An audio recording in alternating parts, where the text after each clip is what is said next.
If LeBron wants to keep his secret, he is doing an awful job. Seems pretty obvious from what he just said. In late February, LeBron went down, grabbing his foot.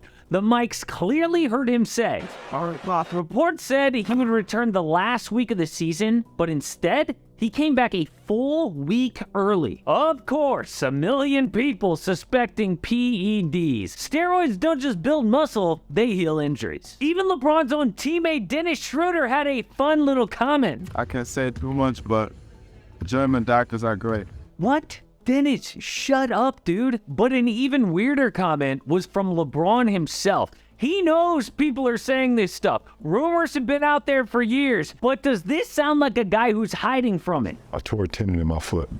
And that's normally longer than a 4-week recovery process. It is. What? It is.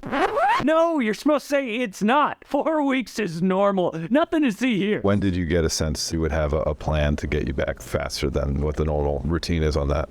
When the doctors told me I was healing faster than anybody I've seen before with the injury. Am I crazy? Does he not know what that sounds like? If you're not Wolverine healing, you gotta get those powers somewhere. So either LeBron is totally innocent or there is something he knows that we don't. And from looking at the evidence, I have a good idea what that might be. If this conspiracy is true, it would really hurt LeBron. Doesn't matter that other players take PEDs. LeBron's whole case for being the GOAT is based on longevity. If people find out he's had pharmacological assistance, they will crush him. People find any reason to tear this man down. It would ruin his reputation. But a lot of people already think it's true. 5 years ago, Jimmy High Roller did a video called "The NBA Has Been Hiding LeBron's Biggest Secret for Years."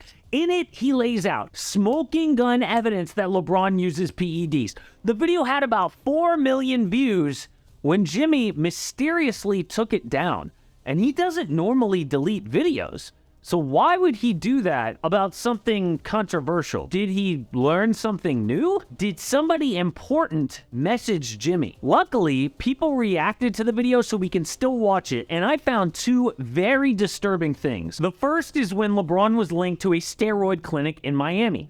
After he joined the Heat, he gained about 25 pounds of lean tissue. He only missed 14 games in 4 years. And it's when a famous steroid scandal broke out. A guy named Tony Bosch was running a clinic in Miami, supplying tons of athletes, including Alex Rodriguez. 14 players were suspended for getting caught, but all of them played baseball. Then, a woman who worked at the clinic gave an interview saying that a man named Mr. Paul would pick up PEDs for a client with the initials LJ. She was, quote, 100% convinced that was LeBron James, whose agent is Rich Paul. But the problem is that story came from one reporter, a guy named Incarcerated Bob, who did it on his internet blog. Not exactly rock solid, and the report was an interview done in text. We don't even have the old employee on video. Would a guy named Incarcerated Bob just make up a story like that? No. So it's a shady report to say the least. And the other evidence in the video is when LeBron went back to Cleveland. Started out slow, he was skinny, so people speculated he got off the juice. Then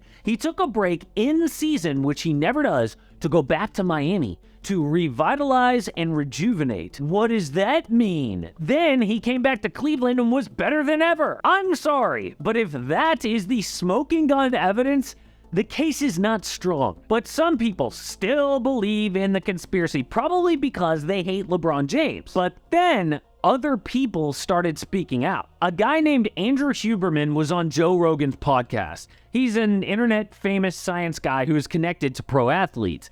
At first, he didn't want to rat out the NBA. Then he explained everything. I'll just say it. I mean, I don't like basketball anyway, enough that I would worry that everybody... I know someone who's a professional basketball player, and I asked him about steroids. And he said, well, if you get injured, you can take up to 200 mgs a week, which is considered a TRT dose, is allowed, according to this player. But that's actually a pretty big dose. If you get injured, the NBA allows players to take steroids? That is a huge claim. It backs up what Derrick Rose said in 2011. ESPN asked him to rate PED use in the NBA on a scale of 1 to 10. He said 7. It's huge. And I think we need to level the playing field where nobody has that advantage over the next person. Later, D-Rose said he didn't mean to say that, even though it's pretty clear. But so far, no one has actually named LeBron. Until recently, an MMA fighter named Chael Sonnen went on a podcast and straight up named LeBron and what he's using. If the world understood what LeBron did, we have the same drug guy, if you will. I know exactly what he's doing.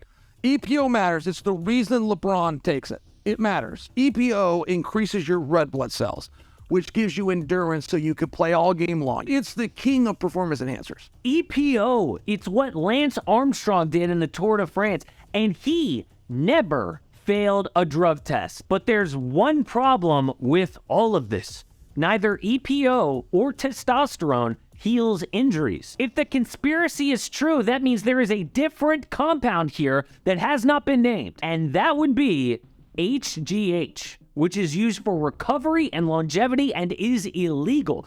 A YouTuber named Derek from More Plates, More Dates explained why he thinks HGH actually makes sense. It's something that is going to enhance cartilage development, injury-proofing the athlete, but it's not inherently a muscle-building compound. And for guys in the NBA who aren't also leveraging anabolics alongside it, that is not the main goal of this compound. The main goal of this compound, like I said, is injury-proofing the athlete and enhancing their longevity in the sport.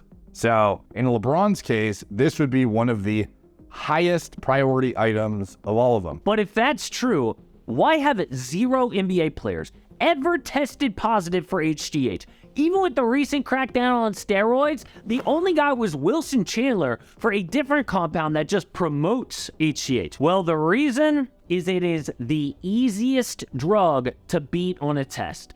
According to the CBA, players can get checked for HGH 2 times during the season, and that test is easy to beat. After you take it, HGH stays in the system a maximum of 2 days. So if a guy took it to recover, all he would have to do is stop 2 days before he returns to the court and you're good. So when LeBron is bragging about healing faster than the doctors have ever seen, he is either totally innocent or 100% confident he will never get caught. So far, it's just a conspiracy. There is 0 proof. Everyone will have their opinion, but it is fun to think about, especially when LeBron is dropping hints. But one guy we know is not on PEDs is Austin Reeves. LeBron's young teammate somehow went from a skinny white kid to the most viral Laker this year. His story is insane. Check it out.